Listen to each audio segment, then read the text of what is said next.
Today will mark 1 week since the arrest and the death of George Floyd. He pleaded for his life, telling 4 Minneapolis police officers that he couldn't breathe. Investigators say that restraint contributed to George's death. Since then, a memorial's been growing at 38th and Chicago in South Minneapolis. It's become a focal point, and Christiane Cordero has been covering the story from the start. She is live there this morning. Christiane.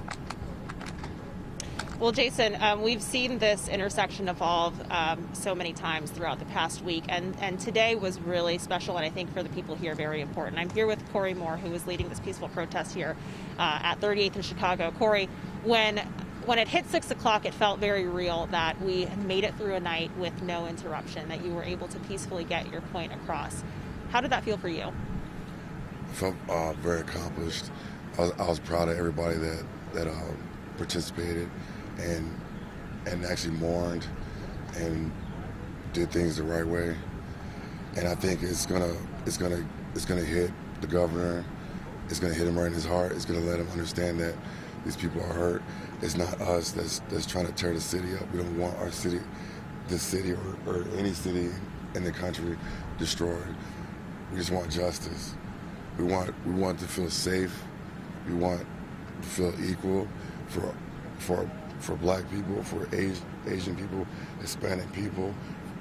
And if I forgot what your nationality is, I apologize, but we need peace for everybody, especially us. And Governor Walz, we don't want to get pulled over and be scared to die, be scared to shoot. We don't want our wives worried about us dying. The kids don't want to worry about them losing their fathers.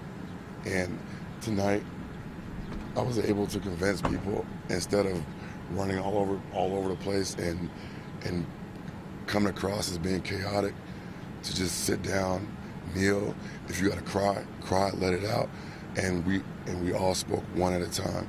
Everybody got to say what was on their mind, what was on their heart, and we learned so much about each other. We actually learned names, cultures, everything was positive.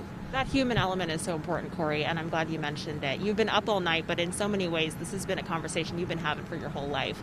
With the world watching, which it feels like it is right now, what do you want to get across to people who are willing to say, yes, okay, I'm willing to take that next step to better understand my neighbors and my community?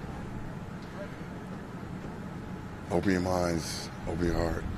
If you have any hate inside you, it needs to change. There's no need to hate. And people that are, especially for white people that are anti-racism, have the courage to have these conversations with your family members. That if you know that you're related to someone that has hate in their heart, be brave, talk to them, let them know that it's wrong.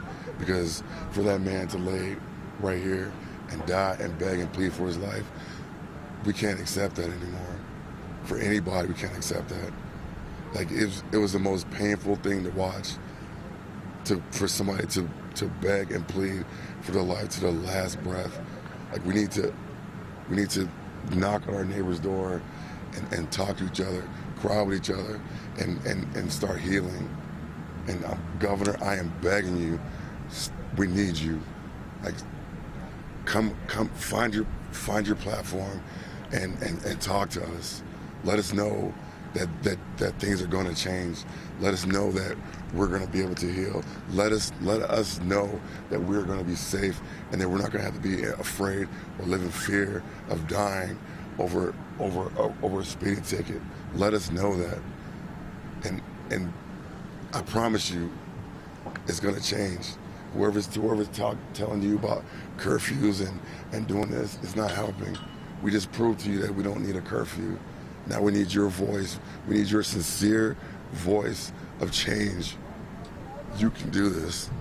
Well, you have proven that you can do this, Corey, and your voice matters as somebody who has been impacted directly. You have two sons, 14, 11 years old. What kinds of conversations are you having right now? As you said, that video was impossible to watch.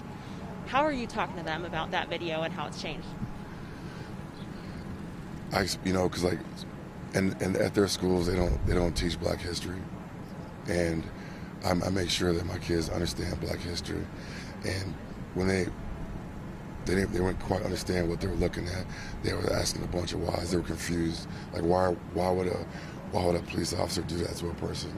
These are the questions that children are asking, and I'm almost positive my kids aren't kids asking that. And as a police officer, it should hit them in the heart that these kids are asking, why are you hurting this man? You know, children are asking that. And I teach my kids, no matter what, you love people. You don't express any hate towards anybody. You better yourself that way. And you always want to be a helpful person and a positive person. Corey, I'm so sorry to cut you off. We have to wrap, but thank you so much for your perspective. It's a very important one. Guys, back to you. Wow. Okay. Corey, thank you. Thanks, Christiane.